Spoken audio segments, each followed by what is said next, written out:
Hello,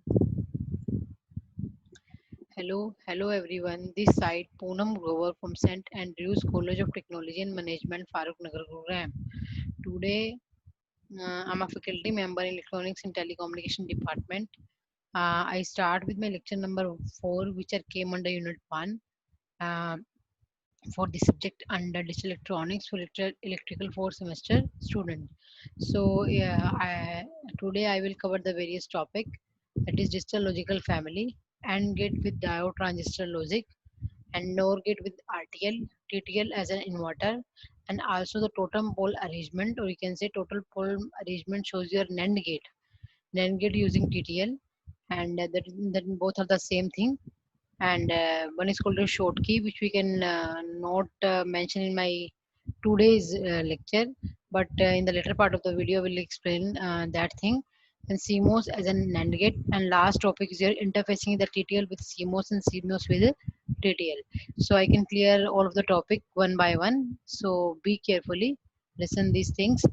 What do you mean by digital logical family? Digital integrated circuits are classified not only by their complexity or logical operation, but also by specific circuit technology to which they are belong. The circuit technology is referred to as a digital logical family. Each logic family has its own basic electronics circuit, and upon which more complex digital circuits and components are developed.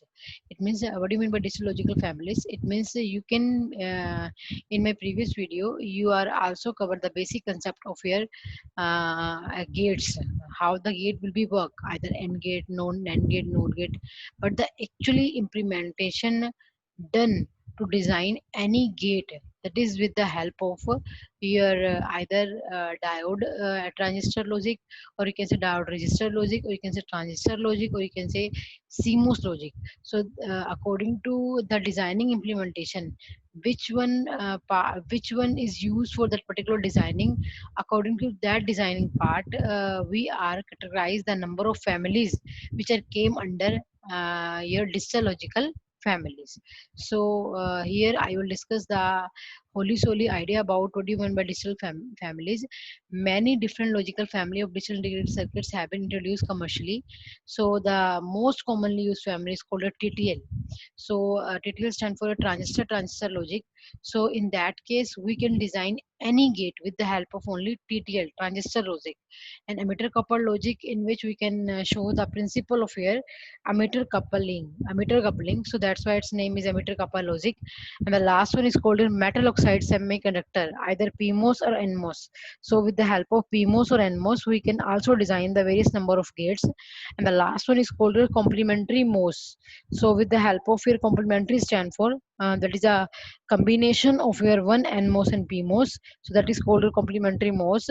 So that logic is show your high speed and low power dissipation. So in my today application, we designing the various logic design with the help of CMOS.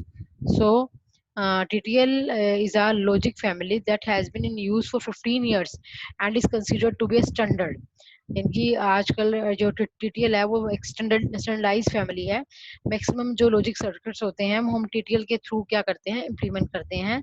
और emitter couple logic has an advantage over TTL is high speed operation and most suitable for circuit that needs high component density. यानी कि जहां हमें density ज्यादा चाहिए हो वह हम टीटीएल और ईसीएल से डिजाइनिंग इम्प्लीमेंटेशन करने की बजाय मोस से करते हैं. The CMOS is preferable in system requiring low power consumption. In today application, the power consumption is very most useful aspect which we require for designing consideration. So in case of if any logic circuit that will be implemented with the help of your CMOS, or you can say if you want to like some boolean expression that will be implemented with the help of your CMOS, it will be consume less power as per your TTL, or you can say ECL. So the CMOS has become dominant logical family, while TTL and ECL continue to decline in use. The most important parameter which are distinguish logical family are listed below. So there are the some you can say family characteristics according to which you can define, you can select that particular family for designing any logic design with the help of your TTL, ECL, or you can say register transistor logic, or you can say CMOS logic. So one is called your fan out. What do you mean by fan out? Fan out means specify the number of standard loads that the output of a typical gate can drive without impairing its normal operation. It means अगर हमारा input पे कोई एक gate है जिसको हमने driver बोला है, वो ड्राइवर गेट जो है वो कितनी नंबर ऑफ फैन आउट, कितने नंबर ऑफ जो लोड गेट्स को ऑपरेट करवा रहा है without any disturbance, so that is called your fan out. Or a standard load is usually defined as the amount of current needed by an input of another similar gate in the same family. What do you mean by fan in is the number of input available in that gate. It means अगर हमारी input ज़्यादा है और output 1 है, तो उस case में कितनी number of inputs हैं, that will be create a successful phenomena to drive a one particular load. So that is called your fan in. One is what is called your power dissipation. The power dissipation is a power consumed by gate that must be available from the propagation delay. So the propagation delay is the average transition delay time for signal to propagate from input to output. For example, if the input of the inverter switches from 0 to 1, and the output will switch from 1 to 0, but after a time determined by the propagation delay of the device. It means whenever हम ये कह सकते हैं कि आपने जब एक inverter की डिजाइनिंग की, उसमें जब आपने प्रोपेगेशन डिले को मेजर करना है, तो आपकी इनपुट जिस इंस्टेंट पे 0 से 1 पे गई है, उसी इंस्टेंट पे आपकी आउटपुट क्या आनी चाहिए, 1 से 0 पे आनी चाहिए। लेकिन उसमें कुछ ना कुछ डिले आप नोटिस जरूर करोगे कि आपकी आउटपुट जो है, जिस इंस्टेंट पे आपकी इनपुट ने रिस्पॉन्स देना शुरू किया था, आपकी आउटपुट उसके कुछ डिले के बाद रिस्पॉन्स देती है from 1 to 0. So that delay is called your propagation delay, and that will be minimum as low possible. So last is called your noise margin, is the maximum external noise voltage added to an input signal that does not cause an undesirable change in the circuit output. It means हम अपनी तरफ से, अगर हमें पता है कि circuit के अंदर इतनी नॉइज आने वाली है, तो अगर हम उतनी ही नॉइज एक्स्ट्रा जो है उसके अंदर ऐड करवा दें या माइनस करवा दें इन फेस या आउट फेस, तो आपके आउटपुट में जो अनडिजायरेबल चेंज आते हैं due to noise, that will be cancel out.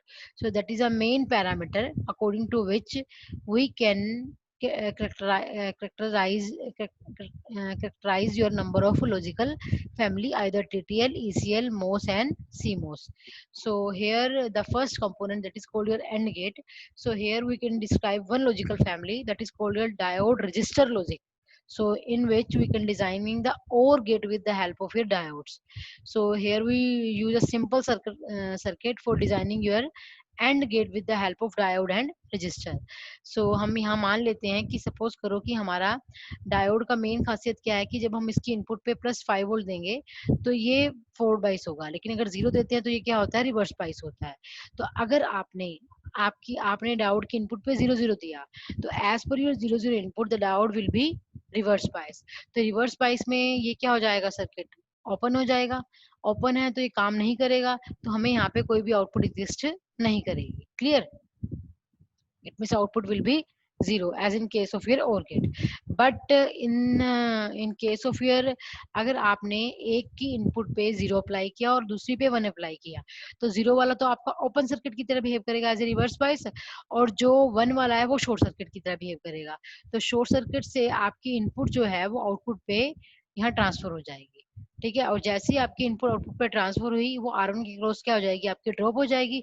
तो that drop in voltage will be behave as an 1 as per your logic. So 0 and 1 you can getting the output at 1, and same logic will be applied for your 1 and 0, and the last case will be 1 1 1 1 पे आपके दोनों transistors on होंगे।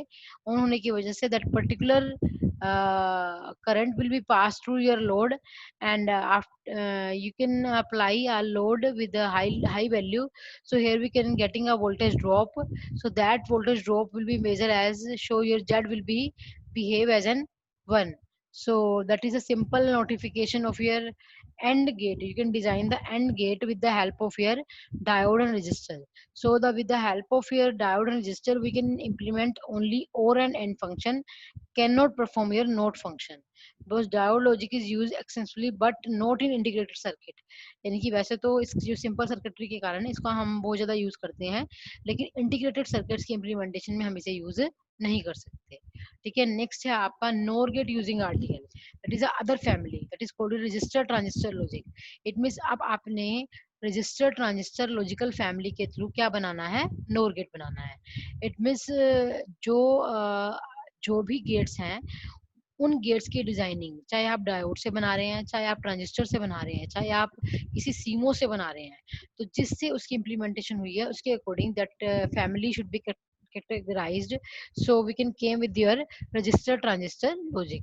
So here we explain the RTL logic, क्योंकि आपने circuit में भी देखा है कि आपने सर्किट में ओनली रजिस्टर और डायोड्स, रजिस्टर और ट्रांजिस्टर यूज किए हैं, so it's name is register transistor logic. तो इस लॉजिक के थ्रू आपने नोर गेट को इम्प्लीमेंट किया है। किसको इम्प्लीमेंट किया है, नोर गेट को। तो अब देखिए नोर गेट कैसे काम करता है।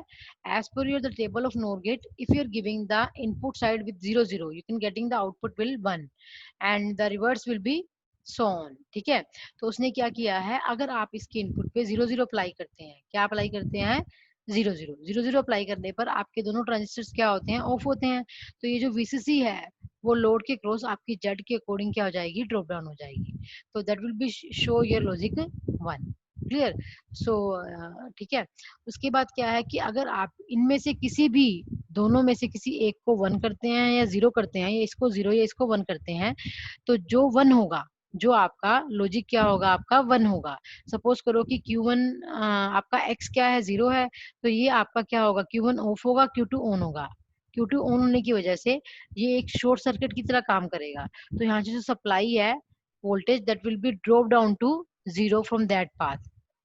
क्लियर। सो अगर ये इस पाथ से ड्रॉप डाउन हो रही है due to the short circuit will be occur at your Q2, तो यहाँ से ये वोल्टेज क्या हो जाएगी, ड्रॉप डाउन हो जाएगी। For goes to your Q2, the output will be 0 in that case. And the reverse logic will be applied for your if X is at 1 and Y is equal to 0. तो X अगर on है तो ये short circuit की तरह behave करेगा। जो current है वो आपका कहाँ से कहाँ जाएगा,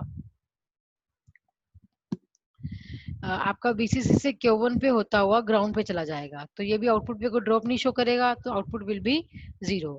अगर दोनों 1 1 होते हैं तो दोनों क्या होंगे, ऑन होंगे। दोनों किसकी तरह बिहेव करेंगे, शॉर्ट सर्किट की तरह बिहेव करेंगे। तो आपकी सारी वोल्टेज जो है वो इन ट्रांजिस्टर के थ्रू क्या हो जाएगी, ग्राउंड पे चली जाएगी। आउटपुट पे कुछ भी ड्रॉप अकर नहीं होगा। So that is called here you can design the nor gate with the help of your register transistor logic. But resistor transistor logic, significant amount of current from the power supply for each gate. Another limitation of RTL gate is cannot switch for high speed using in अगर आपको high speed पे use करना है तो उसके लिए आप RTL logic नहीं use कर सकते in today computers application के अंदर। although they are still useful in slower application, यानी कि जहाँ पे हमें speed की requirement कम हो वहाँ हम RTL transistor logic का use कर सकते हैं। Next you can come with your transistor family. So in my today lecture I will design a TTL inverter with the help of your you can say a TTL family. You can say in circuit you can only see your transistors, so that transistor will help to implement your inverter logic. Next we can come with your TTL as an inverter gate. So here we see that simple transistor logic to implement your inverter, we can say NOT gate. So here we apply the V in. If the V in is 0, the transistor will be at is in off state. Clear. तो अगर transistor आपका of state पे है, अगर वो of state में है तो क्या करेगा वो, अगर ऑफ स्टेट में है तो वो आपका एज एन अगर वो ऑफ है तो इस जो 5 वोल्ट सप्लाई है तो ये transistor as an open switch की तरह काम करेगा। तो ये अगर मैं इस पार्ट को यहाँ से ओपन शो कर दूं, कलेक्टर से भी ओपन कर देती हूँ और एमीटर से भी ओपन कर देती हूँ, तो जो आपकी VDD है that will be appear as an output. Clear. तो अगर आप 0 दे रहे हैं तो ये आपका क्या हो जाएगा, 1 शो करेगा। क्लियर, ये चीज क्लियर है। नेक्स्ट क्या है कि अगर आपने 1 दिया तो ट्रांजिस्टर ऑन हुआ, तो इसने एक शॉर्ट सर्किट की तरह काम किया, यानी कि आपका इस ट्रांजिस्टर को हटा के अगर आप यहाँ पे एक सिंपल वायर लगा दो तो दैट विल बी शॉर्टेड। अगर वो शॉर्टेड है तो आपका जो VDD सप्लाई है वो इस RC के थ्रू क्या हो जाएगी, ग्राउंड हो जाएगी। या हम ये कह सकते हैं कि जब आपने इस V इन को 1 दी तो आपका ट्रांजिस्टर किसमें, सैचुरेशन में है। सैचुरेशन में है तो आपके दोनों रीजन क्या होंगे, ऑन होंगे। आपका बेस एंड मीटर रीजन भी ऑन होगा और कलेक्टर और मीटर रीजन भी क्या हो, ऑन होगा। तो जब दो ट्रांजिस्टर ऑन रीजन में होते हैं तब आउटपुट पे कोई भी ड्रॉप अकर नहीं होता। तो उस केस में आपकी आउटपुट वोल्टेज क्या आ जाएगी, 0 आ जाएगी। So that logic will be help to implement your inverter. When you giving the 0, you can getting the output 1, and if you're getting input 1, the output is 0. So that simple logic circuitry for your implementation of your inverter, you can say node gate. Again, you can come with your totem pole arrangement. So that is a very interesting topic as per your exam point of view. ये topic बहुत interesting है, और ये exam में हमेशा like maximum बार ये topic cover हुआ है. You can explain the totem pole arrangement in case of your TTL family, and also with the help of your totem pole element you can implement the NAND gate with the help of your totem pole output. So हमने एक circuit यहाँ show किया हुआ है, उसमें मैंने यहाँ पे Q1 और Q2 पे मैंने ये दो ट्रांजिस्टर इसलिए शो कर रखे हैं, that is equivalent circuit of your two emitter. हमने यहाँ पे मल्टीपल एमिटर टर्मिनल शो कर रखे हैं, that multiple emitter terminal show you are dealing with at a time with various inputs. If you are having with 3 inputs, you can show here 3 input terminals, clear, or you can say emitter terminal, and same as for your 4 and 5 and so on. Clear. तो अब देखिए, अगर आप इस circuits को ध्यान से देखें तो क्या होगा इस सर्किट के अंदर आपका ये वाला पार्ट क्या होगा, ये NPN है. क्लियर. इसमें क्या है कि आपके इस पूरे सर्किट को 3 पार्ट में डिवाइड किया हुआ है, that is your first Q1 part and second Q2 part and last one is your Q3 and Q4 part. तो Q1 को उसने बोला है इनपुट साइड, और बीच वाला क्या है आपका फेस स्प्लिटर है. फेस स्प्लिटर का मतलब क्या है कि अगर आपका Q2 का अगर कलेक्टर 1 है तो अमीटर 0 पे होगा. ठीक है. अगर Q2 का ये 0 है तो अमीटर इसका किस पे होगा, 1 होगा. It means that provide your phase splitter facility. According to that phase splitter facility you will be owner of that particular Q3 device and you can getting the output across your D3, then Z is equal to X into Y का बार. clear. तो that is your, you can say your NAND gate, it means A into B का बार. Clear. सो अभी circuit कैसे काम करता है, जैसे suppose करो कि आपने क्या किया, इस पे आपने यहाँ ये दो लाइक अगर इसका हम इक्विवेलेंट सर्किट ड्रा करें इस सर्किट का, तो ध्यान से देखिए वो कैसे ड्रा होगा. देखिए अगर ये वाला N है तो बीच वाला क्या होगा, P होगा. ऐसे ही ये N है तो ये वाला P होगा. तो हमने अगर यहाँ पे मैंने 2 डायोड लगा दूं, पहले वाला N दूसरे वाला P, पहले वाला N दूसरे वाला P, और अगर इसका ये वाला P है और ये वाला क्या है, N है, तो पहले P आएगा फिर क्या आएगा आपका N आएगा. क्लियर. तो आप देखिए ध्यान से कि अगर आपका इनपुट साइड पे आप 0 0 दे रहे हो, 0 0 दे रहे हो, तो डायोड ट्रांजिस्टर्स क्या होंगे आपके, ऑन होंगे. अगर ये ये ट्रांजिस्टर का जो इनपुट टर्मिनल्स है, ड्यू टू डायोड की वजह से ये 0 0 अप्लाई हो रहा है, तो यहाँ पे नेगेटिव टर्मिनल पहले आ रहा है, तो इसकी वजह से आपका एमिटर टर्मिनल क्या हो जाएगा, ऑन हो जाएगा. अगर वो एमिटर टर्मिनल ऑन है तो as per your Q1 working in active mode में क्या होता है कि अगर इनपुट फॉरवर्ड बायस है तो आउटपुट क्या होती है, रिवर्स बायस होती है. तो उस केस में आपका Q1 पे यहाँ क्या शो करेगा, ऑफ शो करेगा.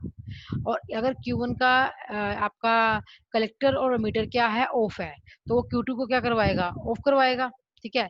अगर Q2 ऑफ है, Q2 के अगर आपका Q2 ऑफ है तो उस केस में क्या होगा आपका Q2 ऑफ है, तो आपका as per your phase splitter property of Q2, तो अगर Q2 को भी क्या करवाएगा, ऑफ करवाएगा. तो यहाँ हमें क्या वोल्टेज मिलेगी, 0 मिलेगी. ठीक है.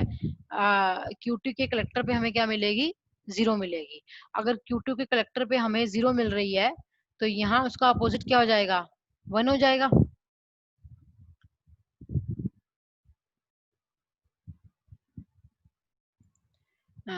सो एक बार ध्यान से देखिए इस चीज को. देखो अगर हमने इन दोनों सर्किट को इक्विवेलेंट डायोड से रिप्लेस कर दिया, तो यहाँ डायोड का ये N है और ये भी N है, और बीच वाला क्या है, P है. इट मीन्स पहले N आएगा और बाद में क्या आएगा, P आएगा. तो हमने इन दो टर्मिनल्स को तो डायोड से क्या कर दिया, रिप्लेस कर दिया. अब इसमें क्या है, फर्स्ट आपका क्या आएगा कलेक्टर साइड पे, बेस आपका क्या है, NPN. तो पहले P आएगा, बाद में क्या आएगा आपका N आएगा. तो हम डायोड को कुछ इस तरीके से लगा देंगे कि उसका पहले P आए और बाद में क्या आए, N आए. क्लियर. ठीक है. इट मीन्स अगर वो पहले P आता है और बाद में N आता है तो आपका Q1 क्या हो जाएगा, ऑन हो जाएगा. ठीक है. पहले P और बाद में N, तो Q1 ऑन होगा. इट मीन्स वैसे भी अगर Q1 देखिए तो दोनों 0 0 है, 0 0 पे होने पर आपका Q1 क्या हो गया, ऑन हो गया. अगर Q1 ऑन है, Q1 ऑन होने की वजह से क्या हुआ, उसने as per your Q1 on होने की वजह से, अगर Q1 ऑन है तो उसका इनपुट साइड फॉरवर्ड बायस होगा और आउटपुट क्या होगा, रिवर्स बायस होगा. आउटपुट के रिवर्स बायस की होने की वजह से Q2 क्या हो गया आपका, ऑफ हो गया. अगर Q2 ऑफ है Q2 क्या है आपका, ऑफ है। Q2 ऑफ है तो यहाँ वोल्टेज क्या मिलेगी, 1 मिलेगी ड्यू टू दैट VCC, और यहाँ क्या मिलेगी, 0 मिलेगी। अब जो वोल्टेज ये 1 है वो आपके Q3 को क्या करवाएगी, ऑन करवाएगी, और Q4 का क्या करवाएगी, ऑफ करवाएगी। तो Q3 के ऑन होने की वजह से with the help of your D3 you can getting your X into, आपको आउटपुट क्या मिलेगी यहाँ पे, Q3 की वजह से 1 मिल जाएगी। इट मीन जब 0 0 दे रही है तो हमें क्या मिली है, 1 मिली है as per the circuit of your NAND gate. And same as for your 0 and 1, अगर इन दोनों में से एक 0 और एक 1 है, और एक 1 है एक 0 है, तो वो क्या होगा कि वो इनपुट साइड पे वोल्टेज इतनी सफिशिएंट नहीं है कि वो Q2 को ऑन करवा सके। तो उस केस में आपका Q2 तब भी क्या होता है, ऑफ रहता है। अगर Q2 ऑफ है तो सेम Q3 क्या होगा, आपका ऑन होगा, और Q4 क्या होगा, आपका ऑफ होगा। अगर Q3 ऑन है तो अगेन आपकी आउटपुट क्या आ जाएगी, 1 आ जाएगी। क्लियर, ठीक है। और that is same as for your 0 1 and 1 and 0। Again your last case, अगर आपके दोनों ट्रांजिस्टर्स क्या हैं, दोनों पे आप 1 1 दे रहे हो, अगर दोनों 1 1 दे रहे हो तो आपका Q1 ऑफ हो जाएगा और Q2 क्या हो जाएगा, ऑन हो जाएगा। Q2 के ऑन होने की वजह से, ठीक है, पहले आपको हर बार यहाँ 1 मिलता है और यहाँ 0 मिलता है। अब क्या मिलेगा, यहाँ 0 और यहाँ 1। तो 0 की होने की वजह से एज पर फेस स्प्लिटर प्रॉपर्टी, 0 होने की वजह से Q3 ऑफ हो गया और Q4 क्या हो गया, ऑन हो गया। ठीक है, अगर Q4 ऑन है, 1 Q4 ऑन है, लेकिन that will be note as an, Q4 on है, तो Q4 ऑन होने की वजह से ड्यू टू सप्लाई वोल्टेज 0 होने की वजह से that will be indicate your output 0 here. So क्या हुआ कि 0 0 पे 1, 0 1 पे 1, 0 1 पे 0, 0 0 पे 1, और 0 1 पे 1, 1 0 पे 1 एंड 1 1 पे आपका क्या हो जाएगा, 0 शो हो जाएगा ड्यू टू Q4, क्योंकि आपका सर्किट जो इम्प्लीमेंटेशन है इसके अकॉर्डिंग आउटपुट शो कर रहा है, ना कि इसके अकॉर्डिंग। तो क्या शो करेगा, आपकी 0 शो करेगा। So it means here the Q3 will be act as an totem pole output to pull up your output at logical 1 in case of your 0 0 0 1 and 1 0. But as per your pull down with the help of your Q4, whenever you apply the 1 1 at logic, your X and Y, so that is called your totem pole arrangement. Clear? So the combination of Q3 and Q4 is called your totem pole arrangement. Q1 is called your input transistor, which is multi-emitter transistor that drive transistor Q2, which is used to control the Q3 and Q4. The diode D1 and D2 is used to protect the Q1 from unwanted negative voltage, and diode D3 ensure the when Q1 is on and Q3 is off.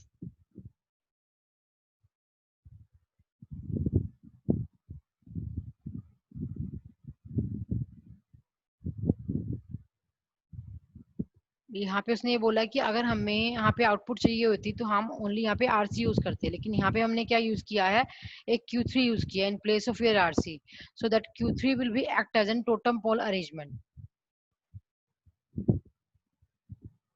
तो अगर आपका Q4 on है तो वो short circuit की तरह काम करेगा, उसकी आउटपुट क्या हो जाएगी, यहाँ से ग्राउंड पे चली जाएगी, तो यहाँ पे कोई भी ड्रॉप अकर नहीं होगा। तो 1 1 पे आपका Q4 ऑन था और Q3 क्या था, ऑफ था, तो यहाँ कोई भी ड्रॉप अकर नहीं हुआ, 1 1 पे आउटपुट हमें क्या मिलेगी, 0 मिल जाएगी। Clear? So that will be the logic of your totem pole arrangement. Again you can describe the same concept with the help of your circuitry here. तो मैंने भी यहाँ ये, अगर आपका ये ऑन है तो अगर ट्रांजिस्टर आपका एक्टिव मोड में काम कर रहा है तो ये ऑन है, तो ये वाला क्या होगा, ऑफ होगा, वो Q2 को क्या करवाएगा, ऑफ करवाएगा। अगर Q2 ऑफ है, Q2 ऑफ है, Q2 के ऑफ होने की वजह से as per your phase splitter property of Q2, तो ये Q2 का कलेक्टर को क्या करवा देगा, Q2 ऑफ है तो यहाँ वोल्टेज VCC इसके क्रॉस ड्रॉप डाउन हो जाएगी, वो आपके Q3 को क्या करवा देगी, ऑन करवा देगी, और यहाँ पे Q4 को क्या करवा देगी, ऑफ करवा देगी। Q3 के ऑन होने की वजह से ये जो सप्लाई वोल्टेज है, ये ऑन है तो शॉर्ट सर्किट की वजह से ये सप्लाई वोल्टेज इस Q3 के अकॉर्डिंग यहाँ पे हमें आउटपुट पे क्या हो जाएगी, अपीयर हो जाएगी। And same as for your 0 1 and 1 0, उस टाइम में ये वोल्टेज सफिशिएंट नहीं होगी कि वो आपके Q2 को ऑन करवा सके, तो Q2 आपका तब भी किस में रहेगा, ऑफ रहेगा। अगर Q2 ऑफ है, it means that should be follow the same principle, collector के क्रॉस जो आउटपुट मिलेगी हमें, ठीक है, that will be applied to your Q3। ठीक है, Q3 क्या कर देगा, ऑन कर देगा। Q3 ऑन है तो Q4 क्या है, ऑफ है, तो हमें जो ये वोल्टेज है वो इस पाथ के थ्रू क्या हो जाएगी, इस शॉर्ट सर्किट होने की वजह से यहाँ ये वोल्टेज ड्रॉप डाउन हो जाएगी at your output load. Clear. लेकिन अगर दोनों 1 1 है, अगर दोनों क्या है 1 1 पे है, तो Q1 क्या हो जाएगा 1 1 पे क्या होगा, ये वाला ऑफ होगा, वो Q2 को क्या करवा देगा, ऑन करवा देगा। लेकिन अगर Q2 ऑन है तो कलेक्टर के पास कोई भी ड्रॉप नहीं होगा। अगर ड्रॉप ही नहीं हो रहा है यहाँ, तो कोई भी वोल्टेज सफिशिएंट नहीं है कि वो Q3 को ऑन करवा सके, तो Q3 क्या होगा आपका ऑफ होगा। उसके अपोजिट में Q3 Q4 क्या होगा ऑन होगा। अगर Q4 ऑन है तो वो शॉर्ट सर्किट की तरह काम करेगा, तो यहाँ से जो भी वोल्टेज है वो क्या हो जाएगी, ग्राउंड पे ड्रॉप डाउन हो जाएगी, तो यहाँ पे हमें कोई भी वोल्टेज नहीं मिलेगी। तो उस टाइम में यहाँ इंडिकेट क्या होगा आपका 0 होगा। So we can also the NAND gate implementation done with the help of your transistor logic. Again you can come with your CMOS as an NAND gate. Clear. So what do you mean by CMOS? CMOS is a combination of your PMOS and your NMOS. So before start with your CMOS designing, you can design the NAND gate with your CMOS. We can overview the some basic concept of your PMOS and your NMOS. That device show your PMOS or that device shows your NMOS. Clear. तो अगर PMOS जो है उसकी कुछ working conditions होती हैं, वो क्या होती हैं कि PMOS अगर ऑन है, ठीक है, उस टाइम में आपकी जो VGS वोल्टेज होगी that should be less than your VTH। Clear है। और उस टाइम में जो आपका VDD होगा वो माइनस पे काम करेगा, माइनस VDD पे होगा, तो आपका PMOS क्या होगा, ट्रांजिस्टर ऑन होगा। लेकिन जो ये वाला है, ये आपके VDD होने की वजह से Q1 Q2 ऑन हुआ, लेकिन उसकी जो गेट टू सोर्स वोल्टेज है that should B greater than your threshold voltage. इस केस में आपकी गेट सोर्स वोल्टेज जो है वो आपकी VTS से कम है, इस केस में गेट टू सोर्स वोल्टेज आपकी VTS से ज्यादा है। ये माइनस VDD मिलने पर ऑन होते हैं और ये प्लस VDD मिलने पर क्या होते हैं, ऑन होते हैं। क्लियर। तो ध्यान से देखिए सर्किट कैसे काम करेगा। अब उसने सीमोस जो बनाया है नैंड गेट की इम्प्लीमेंटेशन के लिए, तो नेचुरल सी बात है अगर नैंड गेट डिजाइन करना है तो आपको 2 इनपुट चाहिए। तो मैंने यहाँ पे 2 पीमोस लगा रखे हैं, जिसको मैंने Q3 और Q4 के नाम से शो कर रखा है। और मैंने सीमोस बनाने के लिए अगर 2 पीमोस हैं तो उसके रिस्पेक्ट में 2 एनमोस यूज होंगे। एक पीमोस और एक एनमोस मिलके आपका नोट गेट बनाता है। अगर आप 2 पीमोस और 2 एनमोस को जोड़ेंगे, यहाँ से जो Q4 है उसको आपने Q2 से जोड़ दिया और यहाँ पे Q3 को Q1 से जोड़ दिया, तो यहाँ 2 इनपुट आ गई और यहाँ पे इनकी आउटपुट को कंबाइन करके सिंगल आउटपुट से शो कर दिया। तो इट मींस अगर एक गेट बनाने के लिए, नोट गेट एक सिंपल एक गेट होता है विद 1 टर्मिनल, तो उसके लिए आपको एक नोट गेट के लिए मैंने बोला है कि आपको एक कॉम्बिनेशन पीमोस का यूज करना पड़ेगा और एक एनमोस का। लेकिन यहाँ पे क्या आपने नैंड गेट इंप्लीमेंट करना है और नैंड गेट की 2 इनपुट्स होती हैं, इस कारण हमें 2 इनपुट्स को रिप्रेजेंट करने के लिए 2 कॉम्बिनेशन ऑफ पीमोस और एनमोस यूज करने पड़ेंगे। ठीक है। अब इसकी वर्किंग देखते हैं कि कैसे काम करता है। हमें नैंड गेट का ट्रुथ टेबल्स पता है कि वो कैसे काम करता है। As per the truth table of your NAND gate, अगर आपकी दोनों इनपुट 0 हैं तो आउटपुट 1 आनी चाहिए। अगर सिंगल इनपुट के 1 होने पर भी आउटपुट क्या आनी चाहिए, 1 आनी चाहिए। लेकिन अगर दोनों इनपुट 1 है तो आउटपुट क्या आएगी आपकी 0 आ जाए। सॉरी, अब हम क्या करेंगे यहाँ कि अगर मैं दोनों इनपुट को 0 0 देती हूँ, 0 0 देने पर आपके दोनों Q3 एंड Q4 दोनों किस में चले जाएंगे, ऑफ में चले जाएंगे। मैंने इसका बिहेवियर आगे एक सर्किट बाय सर्किट की फॉर्म में शो किया हुआ है कि अगर दोनों इनपुट 0 पे हैं, ठीक है, तो 0 क्या करेगी, Q3 एंड Q4 को क्या करेगी, ऑफ करवा देगी। अगर ये दोनों ऑफ हैं, अगर ये दोनों ऑफ हैं तो आपका यहाँ से ये जो इनपुट है वो इस पे भी अप्लाई हो रही है। ये 0 अगर 0 एनमोस पे अप्लाई हो रही है तो 0 के एनमोस पे अप्लाई होने पर वो ऑन हो जाएगा, लेकिन पीमोस पे अप्लाई होने पर वो क्या दोनों ऑफ है। अगर Q3 आपके Q4 ऑन है और यहाँ से वही सिंपल वोल्टेज किस पे जा रही है, आपके इन दोनों पे जा रही है, तो ये दोनों किस पे चले जाएंगे, ऑन पे चले जाएंगे। अगर ये ऑन है तो ये शॉर्ट सर्किट की तरह काम करेंगे और ये ओपन सर्किट की तरह काम करेंगे, तो यहाँ हमें कोई भी ड्रॉप नहीं होगा। शॉर्ट सर्किट की वजह से ये VDD जो है वो शॉर्ट सर्किट के थ्रू यहाँ पे आउटपुट पे अपीयर हो जाएगी। इसमें 0 0 पे हमें आउटपुट क्या मिली है, 1 मिली है। क्लियर। ऐसे ही सेम अगर हम नेक्स्ट केस में यहाँ 0 रखते हैं, यहाँ 1 रखते हैं, तो ये तो ऑफ हो जाएगा और ये वाला ऑन हो जाएगा। लेकिन अगर ये ऑन है, यहाँ से जो 1 इनपुट है वो आपकी यहाँ से किसको जा रही है 1 इनपुट, ध्यान से देखिए, input B goes to your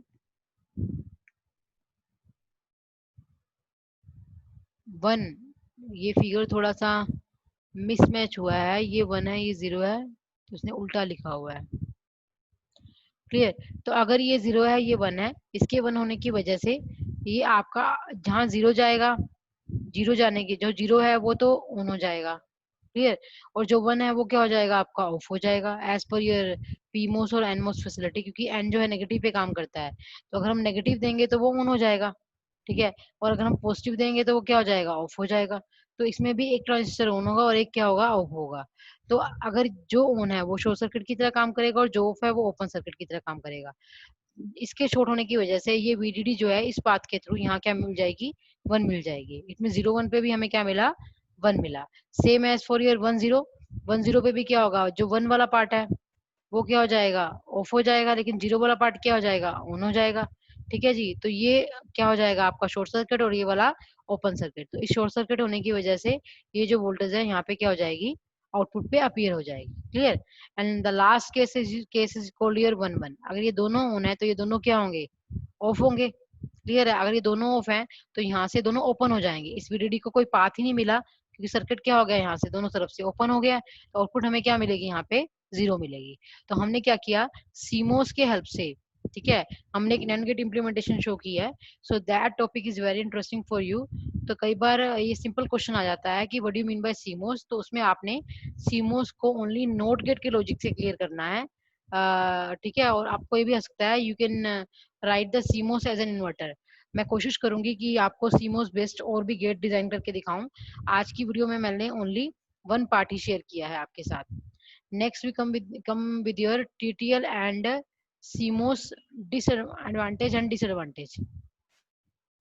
So that part will show your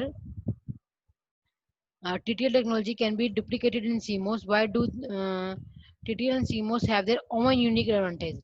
TTL जो है जैसे मान लो TTL में पावर कंजप्शन ज्यादा होती है, लेकिन CMOS में पावर कंजप्शन क्या होती है, कम होती है। That is the main factor among your TTL in your CMOS, clear.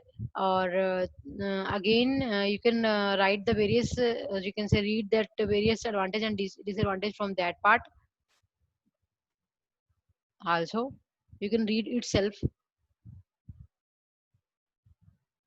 Again you can come with your interfacing of TTL with CMOS. So interfacing is a very important topic in my today lecture. So as per your interfacing, you can connect the two devices which are different, which are belongs to different logical family. So the one logical family is TTL, other is called your CMOS. जैसे मान लिया हमने दो device लिए, एक device को आपने TTL से इम्प्लीमेंट किया है और दूसरे को आपने CMOS से इम्प्लीमेंट किया है, लेकिन आप उन दोनों डिवाइसेस की इंटरकनेक्टिविटी को शो करना चाहते हो। तो ये तभी इंटरकनेक्टेड होंगे जब वो दोनों डिवाइसेस आपस में क्या होंगे, कंपेटेबल होंगे, clear. So that compatibility achieved with the help of your interfacing. So interfacing means the connecting output of a one circuit system to the input of other system, that is called your interfacing. The simplest and most desirable interface circuits between the driver and the load is called your direct connection. यानी कि हम क्या करेंगे, एक के output को direct connection से निकाल के किसको दे देंगे, सेकंड को दे देंगे। जैसे मान लो फर्स्ट लॉजिक फैमिली आपकी TTL है, दूसरे वाली क्या है, आपकी CMOS है, तो आपने TTL को डायरेक्ट निकाल के किसमें दे दिया, आउटपुट को CMOS से अटैच कर दिया। सो that is called your interfacing. But interfacing को अगर आपने ये बोला है कि अगर आपका दोनों डिवाइस क्या होने चाहिए, आपस में कंपेटेबल होने चाहिए, to to without description it will be start its working. तो दोनों डिवाइस को आपस में कंपेटेबल बनाने के लिए हम क्या करेंगे, कुछ कंडीशन को स्पेसिफाई करेंगे। That condition is called your VOH। जो आपका अगर मान लो आपकी फर्स्ट फैमिली TTL है और लास्ट वाली क्या है, CMOS है, तो आपका जो TTL है वो ड्राइवर माना जाएगा और CMOS क्या माना जाएगा, आपका लोड माना जाएगा, क्लियर। तो आपका जो TTL है उसकी जो आउटपुट वोल्टेज है, आउटपुट वोल्टेज हाई जो है, that will be greater than your input voltage at higher level, clear. अगर ये इस कंडीशन को सेटिस्फाई करते हैं तो आप दोनों के बीच में इंटरफेसिंग करवा सकते हैं, लेकिन एक के प्रूव होने से इंटरफेसिंग नहीं होगी, ये चारों कंडीशन क्या होनी चाहिए, आपकी प्रूव होनी चाहिए। तो मैंने अपने नेक्स्ट स्लाइड्स में एक एग्जांपल ले रखा है, उस एग्जांपल में आप ध्यान से देखिए कि क्या हो रखा है। आपने फर्स्ट बोला है कि आपकी VOH ड्राइवर, अगर अगर मान लो यहाँ TTL है और यहाँ CMOS है, तो जो ड्राइवर की VOH है और लोड की VIH है, ड्राइवर की VOH एंड लोड की VIH। VOH क्या होनी चाहिए, ध्यान से देखिए, VOH ज्यादा होनी चाहिए, लेकिन यहाँ पे VOH कितनी है, 2.4, और VIH कितनी है, 3.5। तो ये प्रोसीजर यहाँ रॉन्ग हो गया है। हालांकि हमें VOH ज्यादा चाहिए थी, लेकिन VOH कम है और VIH क्या है, लो है। तो ये हमें एक डिस्कमिंग अकर हो गई है हमारी ट्यूटोरियल एंड सीमोस की इंटरफेसिंग के अंदर। तो इस डिस्कमिंग को दूर करने के लिए हम बीच में क्या लगा देते हैं, पुल अप रजिस्टर लगा देते हैं। तो जब हमारी कुछ वोल्टेज कम होती है as per your satisfaction level और you can say satisfy interfacing, तो हम उसको पुल अप रजिस्टर लगा के उस स्पेसिफाइड लेवल तक क्या कर लेते हैं, मेंटेन कर लेते हैं। After maintaining that specified level you can start the interfacing among your TTL and your CMOS. ठीक है, नेक्स्ट इज कॉल्ड हियर, ध्यान से देखिए। नेक्स्ट आपका जो ड्राइवर का वीओएल एंड वीआईएल, वीओएल एंड वीआईएल।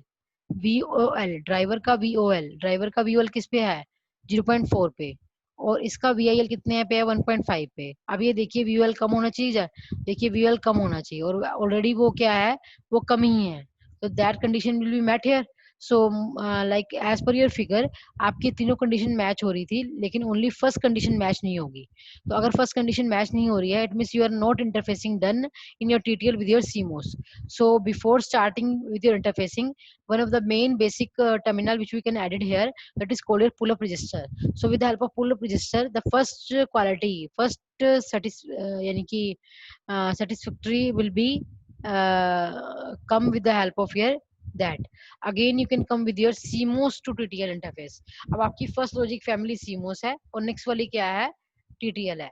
तो इस केस में भी आप उन्हीं चार कंडीशन को चेक करेंगे कि आपकी VOH, VOL, IOH, IOL कितनी आ रही है। ठीक है, तो that is the some voltage rating and you can say also in the form of current also you can mention here IOH, IOL वगैरह। तो उस केस में भी आपको ये चारों कंडीशन क्या होनी चाहिए, प्रूव होनी चाहिए। अगर ये चारों कंडीशन प्रूव होगी तब भी आप किसी टीटीएल को सीमोस के साथ और सीमोस के टीटीएल के साथ क्या करवा सकते हैं, इंटरफेस करवा सकते हैं। Clear.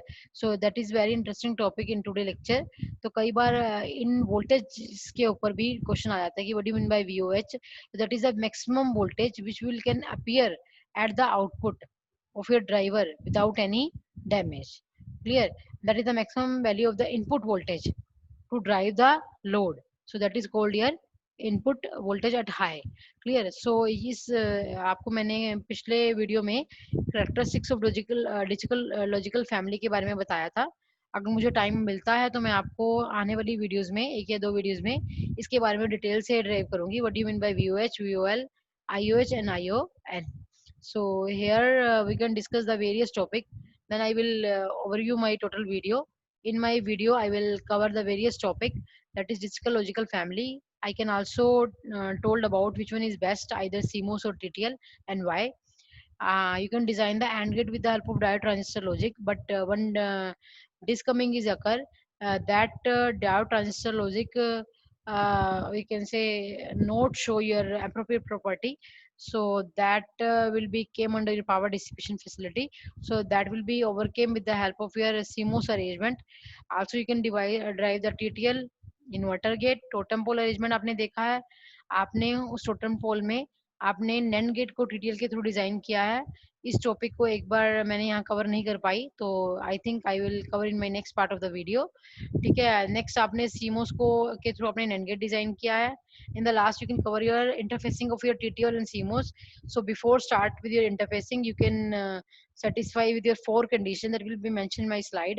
If the four of the condition will be satisfied, in that case you can easily communicate with TTL will be interface with your CMOS, and the same case the CMOS will be interface with your you can say TTL.